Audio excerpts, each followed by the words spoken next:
പുലർച്ചെ 5 മണിക്ക് പൈസ എടുക്കാൻ പോയപ്പോൾ നമുക്ക് ഉറക്കം വരില്ല. ഉറക്കം പോകാണ്ട് ബീഹാറിൽ മാത്രം ചെയ്തു വരുന്ന ടെക്നിക്കാണ്. എന്തായാലും നാട് വിടുമ്പോൾ അറിയാൻ പാടില്ല. ജസ്റ്റ് അങ്ങോട്ട് വിടുന്നു. ഹോസ്റ്റലിന് മുമ്പിൽ കോളേജ് അവധിയായതുകൊണ്ട് 6 12 മുന്നേ തല കൊണ്ടു. അങ്ങനെ ആരും കാണാതെ നമ്മൾ ബസ് കയറി നേരെ തലശ്ശേരിക്ക് വിട്ടു. ബസ് സ്റ്റാൻഡിൽ റെയിൽവേ സ്റ്റേഷൻ നടക്കുമ്പോൾ നമ്മൾ കാഴ്ചയുണ്ട്. നമ്മളെല്ലാവരും 9-10 മണി വരെ ഉറങ്ങുമ്പോൾ ഇവർ 6 മണിക്ക് തന്നെ ഇവിടുന്ന് പണിക്ക് പോകാൻ കഷ്ടപ്പെടും. രാവിലെ ഒന്നും കേൾക്കാതെ തൊള്ളൊക്കെ ഭയങ്കര കയ്പ്. അത് നമ്മൾ ചായ കൊടുക്കുക വിചാരിച്ചാണ്. ചായ ആണെങ്കിൽ ഒരു രക്ഷയില്ല, കിടിലൻ ചായ. റെയിൽവേ സ്റ്റേഷനെത്തി 45 ടിക്കറ്റ് എടുത്താൽ ഇരിക്കുമ്പോൾ നമ്മൾ ചേച്ചി മോളെന്ന് വിളിക്കുന്നു.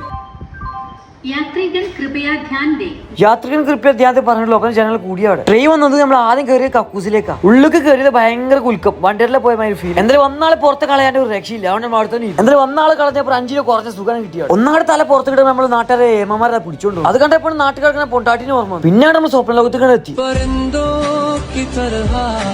അങ്ങനെ കോഴിക്കോട് റെയിൽവേ ഇറങ്ങിയിട്ട് നമ്മൾ നീണ്ട് നടത്തേനും ബസ് സ്റ്റാൻഡിലേക്ക്. ബസ് സ്റ്റാൻഡിൽ എത്തിയത് കുറെ ബസ് നമുക്ക് വേണ്ടി നിർത്തിയിട്ട് ഏത് ബസ്സാണ് കയറി. അങ്ങനെ ആള് തറൊന്നും ഇല്ലാത്തൊരു ബസ് നമ്മൾ കോഴിക്കോട് നേരെ മഞ്ചേരിക്ക് 55 ടിക്കറ്റ് എടുത്ത് 55 നല്ല ഉറക്കാണ് പാസ്സാക്കി. മഞ്ചേരി എത്തി നമ്മൾ ആദ്യം പോയി ഓക്സിജനിലേക്ക്. അവിടെ പണ്ട് നമ്മൾ ഹെഡ്സെറ്റ് വാങ്ങിയിട്ട് കംപ്ലൈന്റ് നന്നാക്കാൻ കൊടുത്ത സാധനം നന്നാക്കാൻ പറ്റാത്ത സാധനം മാറ്റി തന്നു. എന്തായാലും ലാഭം നമുക്ക്. ഇലക്ട്രോണിക്സിന്റെ സാധനം 3000 രൂപേന്റെ റേറ്റ് ഏകദേശം വരും. കിട്ടിയ സന്തോഷത്തിൽ അതും മേടിച്ച് നമ്മൾ വീട്ടിൽ പോയി. ഇന്നത്രോളൂ, ബാക്കി നാളെ.